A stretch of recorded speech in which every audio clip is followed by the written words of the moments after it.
Hoje quero falar sobre o terceiro ponto que eu havia abordado com vocês ao longo desta semana.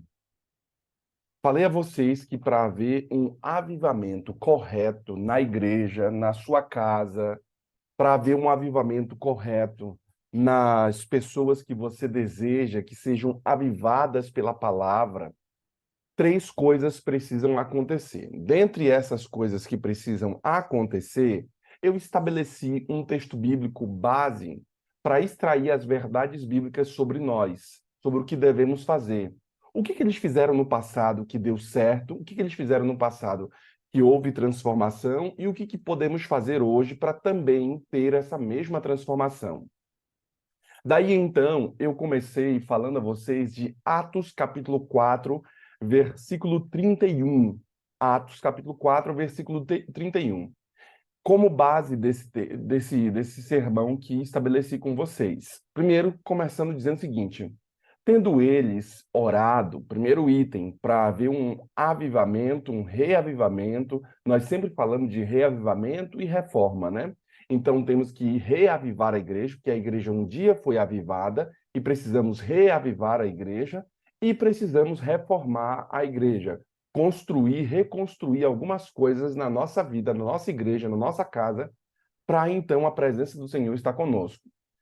Por isso eu estabeleci três itens. O primeiro deles, tendo eles orado. Eu falei no primeiro dia a vocês, na segunda-feira, que eles estavam orando e quando eles oraram, tremeu o lugar de onde estavam reunidos. Então, os discípulos ali estavam, eles oraram, clamando a presença de Deus, e depois veio a descida do Pentecostes. E aquele lugar começou a tremer, porque o Senhor se apossou daquele lugar. A sua carne não vai aguentar se Deus apossar de você. Deus quer se apossar de você. E você percebe que quando Deus toma conta, as bases humanas, as bases físicas começam a tremer. E por isso eles, ao orarem, conseguiram alcançar essa graça de ter a presença de Deus. Quando a irmã Irene ora aqui, ela alcança essa graça de ter a presença de Deus com ela, ter a presença de Deus aqui no Go Six. Por isso, tudo que fazemos, fazemos melado de oração. Por quê? Porque nós queremos que o Senhor tenha piedade de nós, que o Senhor se aposse de nós. Mas como isso se dá, pastor? Bem, tendo eles orado, o que aconteceu mais? Onde eles estavam, o lugar tremeu e todos ficaram cheios do Espírito Santo. A oração que eles fizeram e o que eles queriam é ter a presença de Deus sobre ele, ter a unção de Deus, ter ali a garantia de blindagem do Senhor. Toda vez que você ora, você começa a ter a presença de Deus. Em específico, todos ficaram cheios do Espírito Santo. Quando você ora, quando você jejua, quando você se dedica, e por isso falei a vocês que há um poder enorme na oração. No primeiro dia eu falei a vocês, isso configura a base para ter a presença de Deus, as orações de libações, quando você pede perdão por seu pecado, quando você pede para Deus transformar a sua vida, quando você ora por seu neto, quando você ora por seu filho, quando você pede para Deus cuidar da sua família. Essas orações, elas são importantes, mas a mais importante é ter a presença do Espírito Santo para que você possa ver, não com os olhos humanos, mas que você comece a ver agora com os olhos celestiais, com os olhos soberanos de Deus, e você começa a sentir uma diferença enorme na sua vida. Sabendo disso, o autor bíblico deixa claro que eles estavam ali reunidos e aquele lugar tremeu porque eles estavam orando e todos ficaram cheios do Espírito Santo. Agora que eles estão cheios do Espírito Santo, eles começam a ter alguns poderes extraordinários. Em especial, o poder da palavra, o poder da intrepidez, de saber falar corretamente, de saber agir no momento certo, de que quando eles falavam, as pessoas que estavam ouvindo ali, elas sentiam um calor no seu coração, elas sentiam algo diferente, porque a palavra não era só uma palavra aleatória ou mesmo uma palavra humana, era uma palavra imbuída do poder de Deus. Daí, então, eles falavam com coragem, com intrepidez, e aí o que acontecia? A palavra era anunciada. Primeiro ponto que falei a vocês é que era preciso ter uma vida de oração para alguém ser avivado. Se sua família precisa de transformação, se seus filhos precisam de transformação, se sua casa precisa de transformação, se sua igreja precisa de transformação, mude o culto de quarta-feira para um culto de oração, não um culto de pregação. Invista mais tempo em orar. Por quê? Porque a oração vai trazer a presença do Espírito sobre vocês. Não é a pregação em si, mas é a oração. E aí, então, depois, o que eles faziam? Eles oravam para que eles apressassem a descida do Espírito Santo. E eu disse ontem a vocês, para vocês orarem fervorosamente pela descida do Espírito Santo, para vocês orarem fervorosamente pela chuva serôdia, para que Deus venha logo, para que Deus traga chuva logo à nossa vida. E aí, então, a igreja adventista, os nossos irmãos comecem a ter poder, os jovens comecem a profetizar, haverá força na igreja, haverá conversão na igreja, haverá louvor, haverá poder no meio de nós. Quando a chuva serôdia acontecer. E aí, então, falei a vocês sobre o poder do Espírito Santo. Hoje quero falar a vocês sobre o terceiro segredo que eu extraí desse texto bíblico. Eu vi aqui no texto bíblico os três segredos. O primeiro dele, orar. Depois de orar, ter a presença do Espírito. E o terceiro, o poder da palavra. A palavra, ela tem um poder transformador, ela tem um poder de restaurar, ela tem um poder de iluminar, ela tem um poder de tocar no nosso coração e falar ao nosso âmago, à nossa necessidade. Daí, então, o texto deixa claro que com intrepidez eles anunciavam a palavra. Esse é um segredo que eu percebo nesse texto bíblico aqui. Para que a igreja seja avivada, ela precisa ser estabelecida sobre a palavra. Se eu estou falando aqui, acho que o Jackson é ancião, não sei se ele está hoje aqui, mas outros que são líderes na igreja, não deixe nenhum pregador pregar em nossos púlpitos sermões que não estejam estabelecidos sobre a palavra. Tira, arranca esses caras do sermão coach, arranca esses caras ali do sermão autoajuda, arranca esses caras que vêm falar qualquer outra mensagem que não seja uma mensagem cristocêntrica e estabelecida na palavra. Há, queridos irmãos, alguns sermões que algumas pessoas estabelecem que são mais sermões algodão doce do que sermões ali que nos alimentam, que alimentam um rebanho. Tem sermões que são bonitos, são coloridos, têm volume, mas não tem substância alguma. São que nem algodão doce. Eu quero que você, irmão, estabeleça os sermões em nossa igreja através da palavra, sendo cristocêntrico, e que Deus fale a nós através de uma palavra expositiva. Também, você, quando tiver com a sua família, você precisa estabelecer a sua família na palavra. Então, vai fazer o culto familiar, leia a palavra, não fica só na música, só no louvor. Às vezes eu percebo, e eu não vejo problema algum de ter música na igreja, mas às vezes a música tem tomado conta do púlpito. Antigamente, você vai nas igrejas na Alemanha, você vai nas igrejas ali mais antigas, é sempre um púlpito enorme, grande, o púlpito ficava no alto. Qual era o símbolo disso? Era que a palavra era o centro do culto, e por isso que o púlpito era grande, por isso que ele ficava no alto. Depois começaram a substituir, o púlpito que era grande começou a se tornar um púlpito pequeno, começou a se tornar um púlpito transparente. A palavra já não tinha tanta relevância, a palavra já era meio transparente, já era mais uma água. Vai lá, fala alguma coisa e a gente termina o culto. Por quê? Porque muitas igrejas estão substituindo agora o momento da palavra pelo momento do louvor. Então as pessoas ficam o tempo todo cantando, cantando, cantando, cantando, cantando, e vai, haja cantar lá, e fica cantando. E a palavra não é o firme fundamento de muitas denominações e de muitas igrejas, mas o louvor. O louvor é o momento alto ali da ministração, o momento alto do culto. E as pessoas querem mesmo é o louvor. Sabendo disso, você tem que ouvir os louvores, tem que cantar louvores, sim, sem problema algum. Eu acho que isso deve acontecer, mas que não roube o momento da palavra. que você, querido irmão, que faça muita oração na sua casa, que você, na sua casa, vive cantando louvores no seu carro, vive tocando louvores na sua casa, sem problema algum. O que não pode é você passar o ano inteiro e não ler e não fazer o seu ano bíblico. O que não pode é você passar o ano todo e não estudar a sua lição na escola sabatina, porque a lição na escola sabatina é um aprofundamento da palavra, é como se fosse um curso de teologia ao longo de 4 anos. Então, veja, não faz sentido você, querido irmão, só ficar no louvor na sua casa, nas suas coisas, só ficar ali na oração porque você ora, mas você não se aprofundar na leitura, no estudo da palavra. Sabendo disso, tendo colocado esse marco aqui no meu sermão, eu quero me aprofundar nesse tema que eles estabeleceram aqui. Com intrepidez, anunciavam a palavra.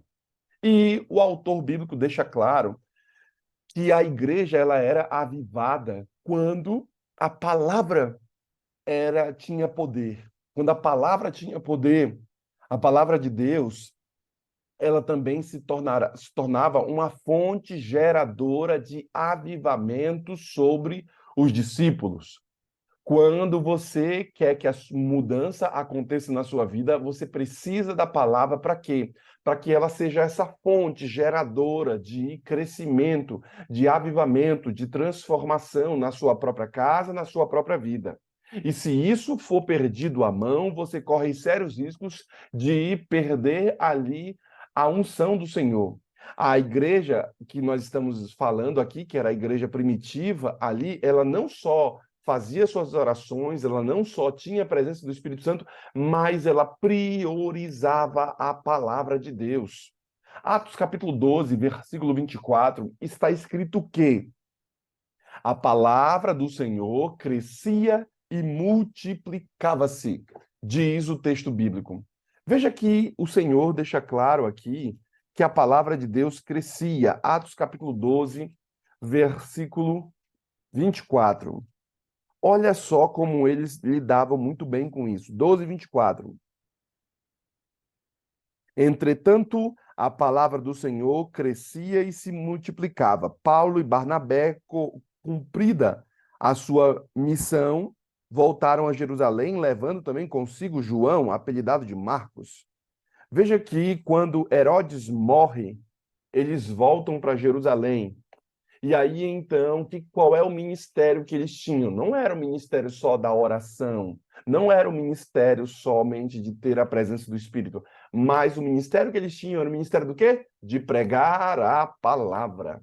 Eles tinham esse objetivo. E aí, então, no dia da angústia, a palavra se tornava firme fundamento.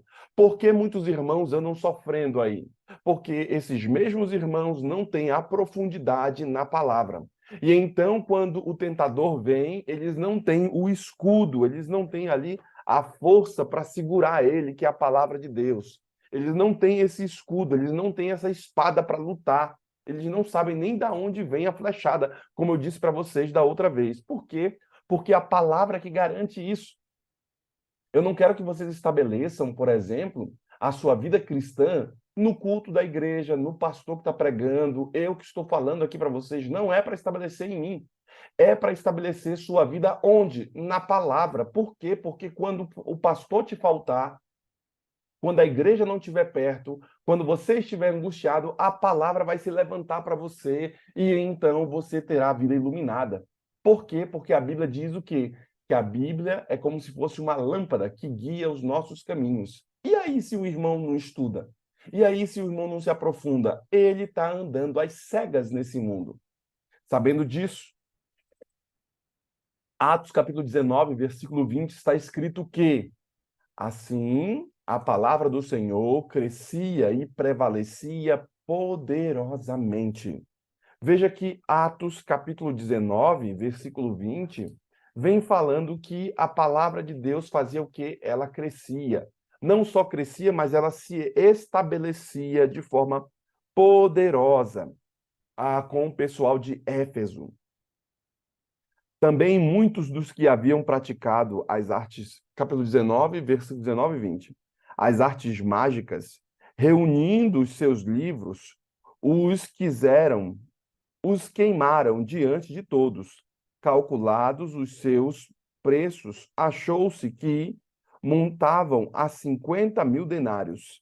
Então, a galera que Paulo pregava, o que eles fizeram lá? Eles acreditaram, vieram, confessaram diante de Deus, denunciando publicamente as suas próprias obras. Então, quando Paulo começou a pregar na cidade de Éfeso, as pessoas vinham e confessavam seus próprios erros, suas próprias obras, confessavam seus pecados, pegavam os seus livros de feitiçaria que custaram em torno de 50 denários, ou seja, muito dinheiro, e tocaram fogo nos seus livros de feitiçarias. E o que eles fizeram na hora de tocar fogo no seu livro de feitiçaria? O autor bíblico diz que eles trocaram. Assim, a palavra do Senhor crescia e prevalecia poderosamente. Eles pegaram a palavra de Deus e essa palavra começou a crescer poderosamente na vida das pessoas de Éfeso que moravam lá. De fato, quando lemos aqui, sabemos que a palavra transforma vidas. E se você quiser ter sua vida transformada, se você quiser puxar força para você, se você quiser que a palavra se torne essa geradora de avivamento sobre sua vida, então precisa se aprofundar nela. Eu estou fazendo aqui o culto familiar com vocês, está tudo certo. Eu estou aqui fazendo um culto matutino com vocês. Tá tudo certo, mas eu não quero que vocês passem o dia só se alimentando da mensagem que eu estou trazendo, mas eu quero fazer vocês voltarem-se para a palavra. A profetisa deixa claro e ela fala algo de suma importância. Ela diz o seguinte, que os escritos dela nada mais são do que uma luz menor que guia até a luz maior. Ou seja, ela vai pegar a pessoa vai ler o livro dela, mas vai ser guiado para onde? Para a luz maior, que é a palavra de Deus. Então, ela vai sempre levar as pessoas para a luz maior. É justamente esse sentimento que eu quero que você tenha quando você vier ouvir aqui a mensagem do Go Six, que você seja conduzido a um dia melhor, a um dia superior, a ter a presença de Deus, mas que isso não seja ao custo de você não se aprofundar na palavra. Que isso não seja ao custo de você não estudar a palavra do Senhor. Sabendo disso, Paulo diz que devemos nos equipar. Como é que eu faço para me equipar? Como é que eu faço para estar equipado diante do pecado, diante das tribulações da minha vida? Como é que eu faço para estar blindado na palavra da verdade, no poder de Deus, pelas armas da justiça, quer ofensivas, quer defensivas? A palavra de Deus é uma palavra de justiça. A palavra de Deus é tanto uma palavra ofensiva, ou seja, que ataca, mas uma palavra que também defende, defensiva. A palavra de Deus, ela não somente vai lá e com a espada vai lá e espeta a pessoa, atacando, mas também a palavra de Deus, ela defende você na hora que você estiver em luta contra o inimigo. Então, eu quero que você estabeleça a sua vida na palavra do Senhor, no regimento de Deus. Por quê? Porque, segundo Coríntios, capítulo 6, versículo 7, Paulo diz que devemos nos equipar, de fato, na palavra da verdade, no poder de Deus, nas armas da justiça, quer sejam ofensivas, quer sejam defensivas. Eu preciso me estimular na palavra para que eu possa me defender e para que eu possa também, com intrepidez, falar. Porque eu não estou agindo com coragem? Porque me falta coragem? Porque às vezes o irmão é destrambelhado aí. Porque às vezes o irmão é sem noção. Porque a palavra que deveria ser o guia seguro do irmão, que deveria ser algo defensivo para colocar ele no ponto certo, ele não tem essa segurança porque o irmão não estuda a palavra, porque ele passa o ano todo, mas não se aprofunda nela. E por consequência, o inimigo vem e ele nem percebe. Por quê? Porque não há firmeza nas bases do irmão. Sabendo disso, segundo a Tessalonicenses, capítulo 3, versículo 1, diz assim: Paulo, ele começa a pedir oração para que a palavra do Senhor tenha livre circulação e que se propague e que a palavra seja glorificada. Olha só como Paulo deixa claro quando ele faz esses pedidos a Deus. 1 Tessalonicenses, capítulo 3, versículo 1 diz assim, 3:1, ou melhor dizendo, é 2 Tessalonicenses, pessoal. Eu já tô dormindo aqui ainda. 2 Tessalonicenses, capítulo 3, versículo 1. Finalmente, irmãos, orai por nós. Olha, pessoal do Gol Six. Orem por mim, pessoal do Gol Six. Finalmente, irmãos, orai por nós, para que a palavra do Senhor se propague e seja glorificada, como também está acontecendo entre vocês, e para que sejam livres dos homens perversos e maus, porque a fé não é de todos. Paulo pede orações aos irmãos. Todavia, o Senhor é fiel, ele vos confirmará e guardará do maligno. Nós também temos confiança em vocês, no Senhor, de que não só estáis praticando as coisas que eu vos tenho ordenado, como também continuareis a fazê-las. Ora, o Senhor conduza o vosso coração ao amor de Deus e à constância de Cristo. Então, vejam, irmãos, aqui que a palavra deixa claro que Paulo pede oração aqui aos Tessalonicenses. Para quê?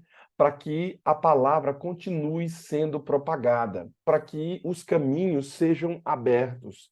Ele tanto quer que a palavra seja propagada que ele vai aos irmãos de Tessalônica, ali, né, os Tessalonicenses, e pede para eles, gente, continuem orando pelo pastor Anderson, não deixem de fazer oração por ele, continue para que enquanto os irmãos do Gol Six estiverem com os braços erguidos, a palavra esteja vencendo, a mensagem esteja sendo propagada, o Senhor esteja usando, o Senhor esteja colaborando.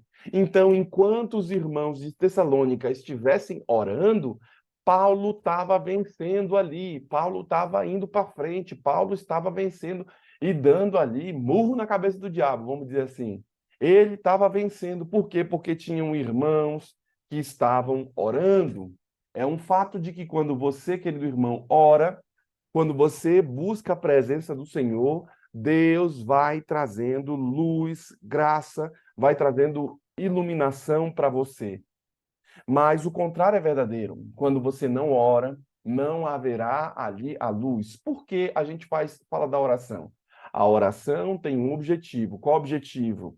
Levar a palavra, ter poder e autoridade. Tem gente que sobe no púlpito e não tem poder. Tem gente que sobe no púlpito e não tem autoridade. Por quê? Porque não tem orações de libação. Não tem a presença do Espírito Santo. É um fato. Imagine a oração e a presença do Espírito como se fosse um carro. Para que serve um carro, irmão? Se o carro está o tempo todo parado. Para que serve um carro se não tem o objetivo de ter aquele carro? Não, tem um objetivo muito claro. Eu tenho um carro para me levar do ponto A ao ponto B. Eu tenho um carro para facilitar a minha vida, para que ele possa me conduzir a lugares melhores, a outros lugares aonde eu devo ir. Então, toda vez que você tem um carro, você tem um carro para um objetivo. Toda vez que você faz oração, toda vez que você tem o Espírito Santo, você o tem para um objetivo. Qual o objetivo? Pregar a palavra.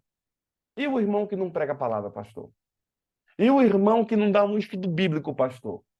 E o irmão que não fala de Jesus para ninguém? Ele está se enganando, porque ele tem o poder do Espírito Santo, ele tem ali a oração, mas ele não faz nada com aquilo. E o Espírito Santo não é bobo, o Espírito Santo não fica dando energia, colocando gasolina em tanque cheio. Vai ficar derramando. Então, aquele irmão que não prega a palavra, esse é um irmão que está aquém daquilo que Deus quer. Por isso eu influencio você, eu falo a você que você deve arrumar alguém para você dar um estudo bíblico, você deve arrumar alguém para você pregar a mensagem, para você falar da palavra. Algo que seja consistente, entendeu? Não só algo, eu botei Jesus te ama, tá naqueles grupos de WhatsApp, eu já não aguento mais. Aquele negócio, Jesus te ama, acorda para cuspir, não sei o quê, eu não aguento mais esse negócio no grupo de WhatsApp da gente. É o tempo todo o irmão mandando foto lá de florzinha, de não sei o quê. Faça uma coisa, já que você tem tempo aí, comece a pregar o evangelho, comece a dar estudos bíblicos, comece a fazer um negócio propositivo. Sabe, quando eu falo de pregar o evangelho, E por que eu estou falando sobre esse assunto? Porque uma galera precisa ainda ser evangelizada. O evangelho chegou a você, mas ainda tem muitas coisas na sua cabeça, na sua mente, que precisam ser mudadas, ou melhor dizendo, que precisam ser evangelizadas. O que é o evangelho? É o poder de Deus para a transformação, o poder de Deus para a salvação. Isso é o evangelho, que diz a palavra. Então tem um monte de coisa. Você precisa ser evangelizado na área de finanças, você precisa ser evangelizado na área da sua saúde, você precisa ser evangelizado no casamento, você precisa ser evangelizado nas coisas que você aprende, nas coisas que você entende, nas coisas da sua cabeça. Todos os aspectos da sua mente ainda precisam ser evangelizados. Então você tem que puxar a palavra para si, tem que comer a palavra. Você tem que ter a palavra, ela na boca vai, como é que o texto diz? Na boca vai ser doce, ai, como é bom falar. Mas quando chegar na barriga vai ser como um fel. Você vai ter que mudar algumas coisas na sua vida. Por quê? Porque a palavra te julga assim. A palavra te diz para fazer assim. A palavra orienta você para ir nesse caminho. Então, eu digo hoje a você, se você quer seguir o avivamento, você não somente tem que fazer oração, tem que ter a presença do Espírito, mas tem que pregar o evangelho. Por quê? Porque Paulo pediu para a igreja de Tessalônica fazer o quê? Orar. Igreja de Tessalônica, orem por mim, porque eu vou pregar o evangelho. Para quê? Para que a mensagem comece a funcionar. Então, irmãos, precisa da pregação do evangelho. Esse negócio de testemunho, ele é muito importante. Tem gente que não prega o evangelho, tem gente que não testemunha para o vizinho, tem gente que não fala para o vizinho, porque a própria vida do irmão já é uma desgraça. O testemunho do irmão já foi embora, porque o vizinho sabe quem é o irmão. O vizinho já deve ter ouvido aqueles gritos seu lá. O vizinho já deve ter ouvido o xingamento seu lá. O vizinho sabe quem é você. Por isso você não tem força para pregar o evangelho para o vizinho. Por quê? Porque o seu testemunho já acabou com a mensagem da cruz todinha. Já não tem mais nada de mensagem de Deus lá para o vizinho. Por isso que você só prega o evangelho para outras pessoas, mas não prega para o vizinho. Por quê? Porque o seu testemunho já acabou. Quando eu digo o testemunho, quando eu digo para pregar o evangelho, quando eu digo para falar da palavra, eu digo para você ir com intrepidez, para você falar. Por quê? Porque pouco tempo nos resta.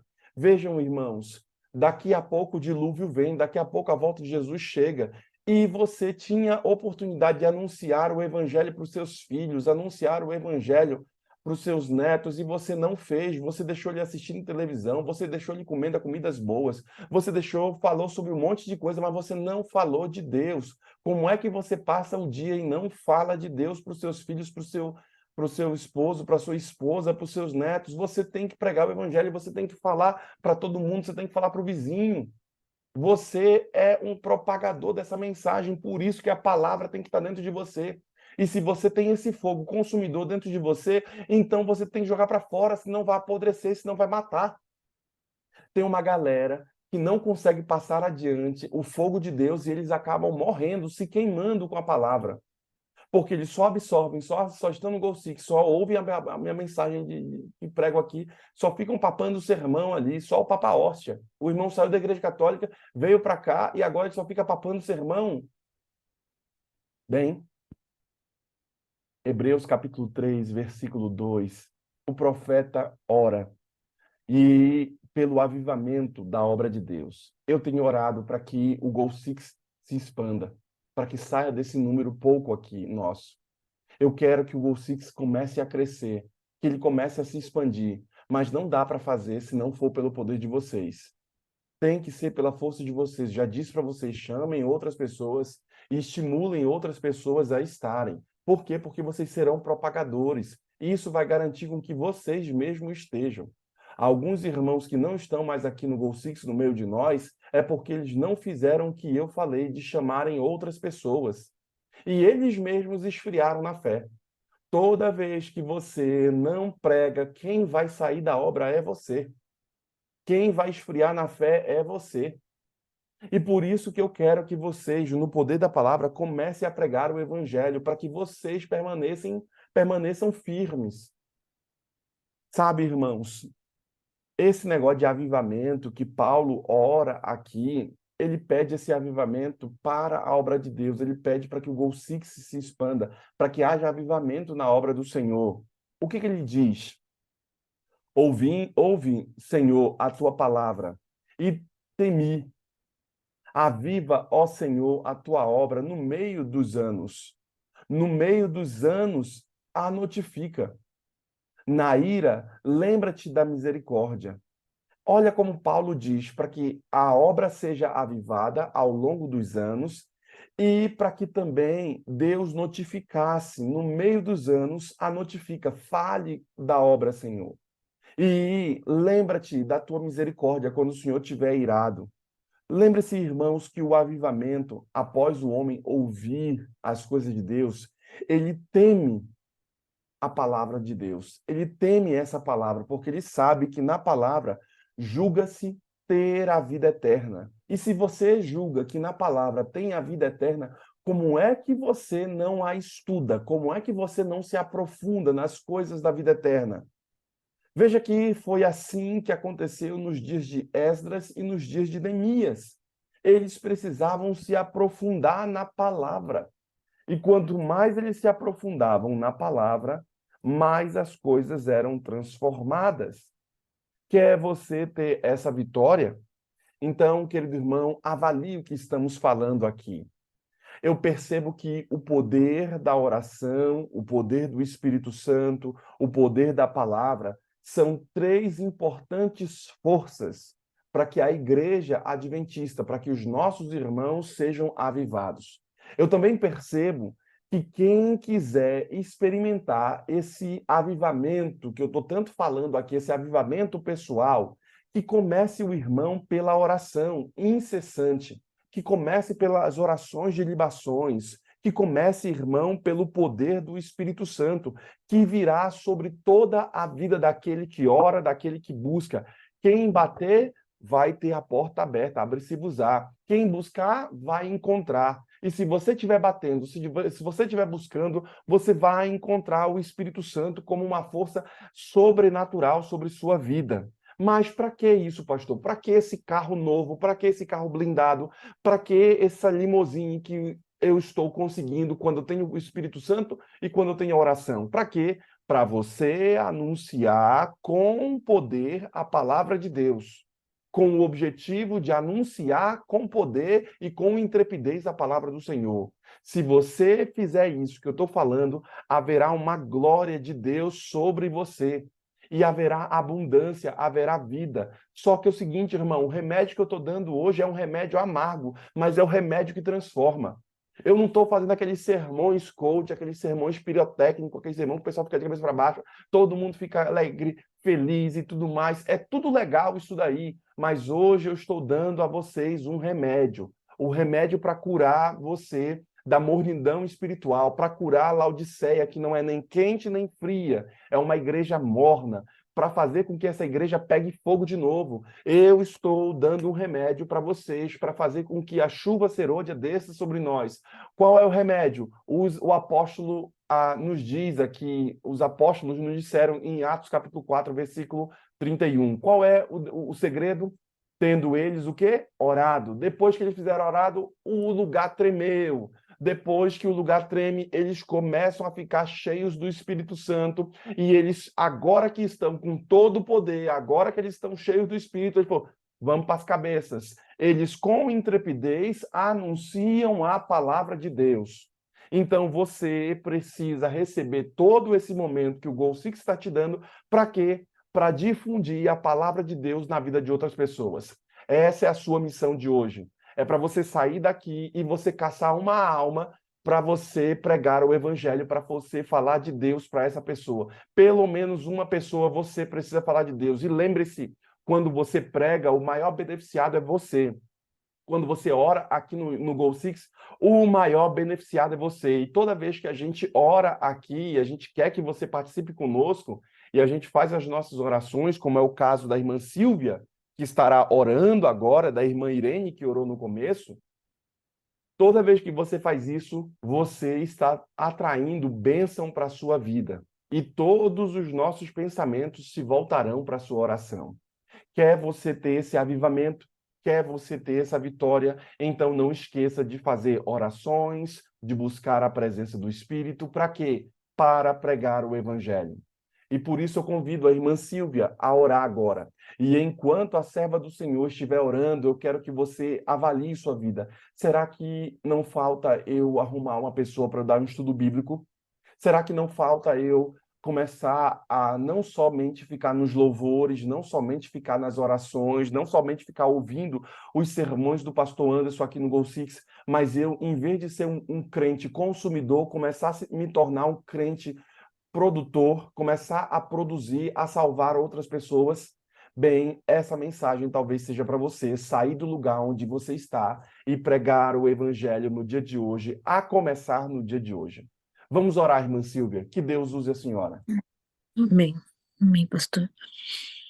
Santíssimo Deus e eterno Pai que estás nos céus, te agradeço, Senhor, pelo dia, pela vida que o Senhor nos dá nesta manhã, poder abrir os nossos olhos e ver, Senhor, que tu nos dás mais um dia de oportunidade. Oportunidade, Senhor, para aprender mais de ti. Louvado seja o teu santo nome, porque o Senhor é bom e a sua misericórdia dura para sempre e se renova a cada manhã. Senhor, obrigada pela tua palavra, pela o chacoalho, Senhor, que recebi de ti nesta manhã, o quanto preciso, Senhor, estar mais fundamentado na tua palavra e na oração, a te buscar, Senhor, perseverantemente. Senhor, perdoe as muitas vezes que negligenciei, mas pelo teu poder, Senhor, poder do teu Espírito Santo, ajuda-me a viver de acordo com a tua vontade. Senhor, a fazer o que é certo diante de ti. Porque, Senhor, o desejo de servi-lo, de fazer o que é certo, está muitas vezes na minha mente, mas, Senhor, muitas vezes falho. Mas eu te peço que o Senhor, na tua graça e pelo poder do teu Espírito Santo, transforme este ser, Senhor, para que hoje possa partilhar a tua mensagem, Senhor, com alguma pessoa, para que ela também receba as bênçãos que eu recebi nesta manhã. As bênçãos, Senhor, da transformação. As bênçãos do poder do teu Espírito Santo para transformar este ser que é tão pequeno, Senhor, tão falho, para ser uma honra e glória para o teu nome. Senhor, as tuas mãos me entrego e te peço que o teu Espírito transforme completamente. Que o teu amor e a tua graça, Senhor, seja a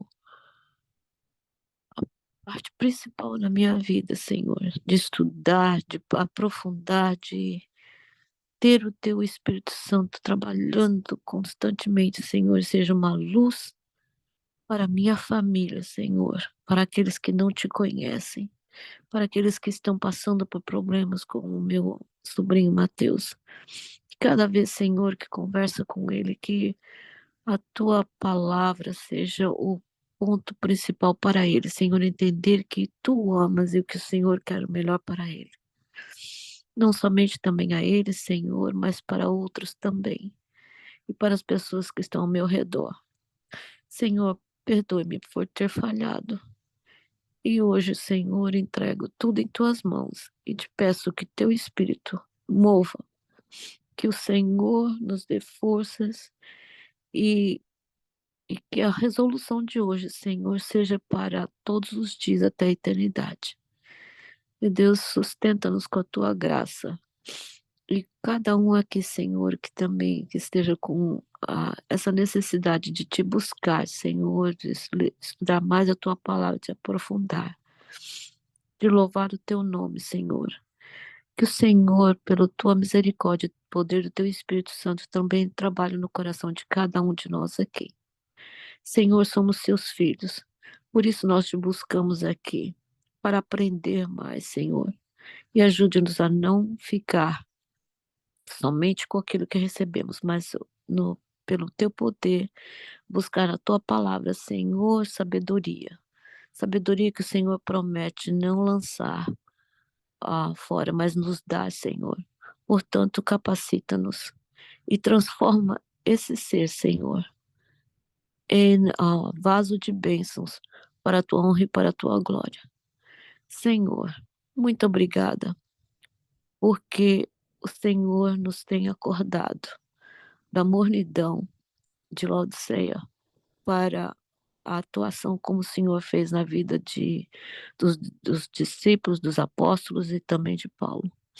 Obrigada, Senhor, pela vida deles. Obrigada, Senhor, pela vida do pastor Anderson. Que o Senhor continue abençoando a sua vida, o seu ministério, os desejos do coração dele, Senhor. E que o Senhor também abençoe sua esposa, Débora, e seus filhos. Que eles sejam ricamente abençoados por ti, guardados por ti, Senhor. Abençoe também a Rose, que ela tem conduzido esse grupo, que a tua graça, o teu Espírito Santo, o teu poder se manifeste cada vez mais e mais na vida dela. Abençoe seu esposo, sua filha, seu genro, seu filho e tudo mais na vida dela, Senhor, que seja abençoado por ti. E também te pedimos de uma maneira especial que o Senhor esteja com cada um de nós aqui. Nós estamos aqui, Senhor, porque carecemos da tua graça. Senhor, dê a cada um de nós essa graça, esse poder do teu Espírito Santo para transformar as nossas vidas. E que de hoje em diante, Senhor, a nossa mente, a nossa conduta, seja para a tua honra e para a tua glória. Seja, Senhor, de reavivamento, de transformação, porque o Espírito do Senhor está conosco. Senhor, não sabemos pedir, mas o Senhor conhece os desejos do nosso coração, o íntimo do nosso ser. Por isso nós nos entregamos em tuas mãos. Entregamos os nossos queridos, Senhor, que estão afastados, os filhos, os netos, os sobrinhos, todos eles, Senhor, nos entregamos em tuas mãos. E faze-nos, Senhor, um vaso de bênção, um vaso de luz para falar do teu amor e da breve volta de seu Filho Jesus a este mundo. Portanto, Senhor, nos entregamos, nos dedicamos a Ti nesta manhã e pedimos que o Senhor nos limpe, nos perdoe e transforme todo este ser para ser um vaso de bênçãos em Suas mãos, Senhor. Essas bênçãos nós te pedimos, agradecidos e com perdão dos nossos pecados, Senhor. Em nome de Jesus, o nosso Senhor e Salvador, hoje e sempre. Amém.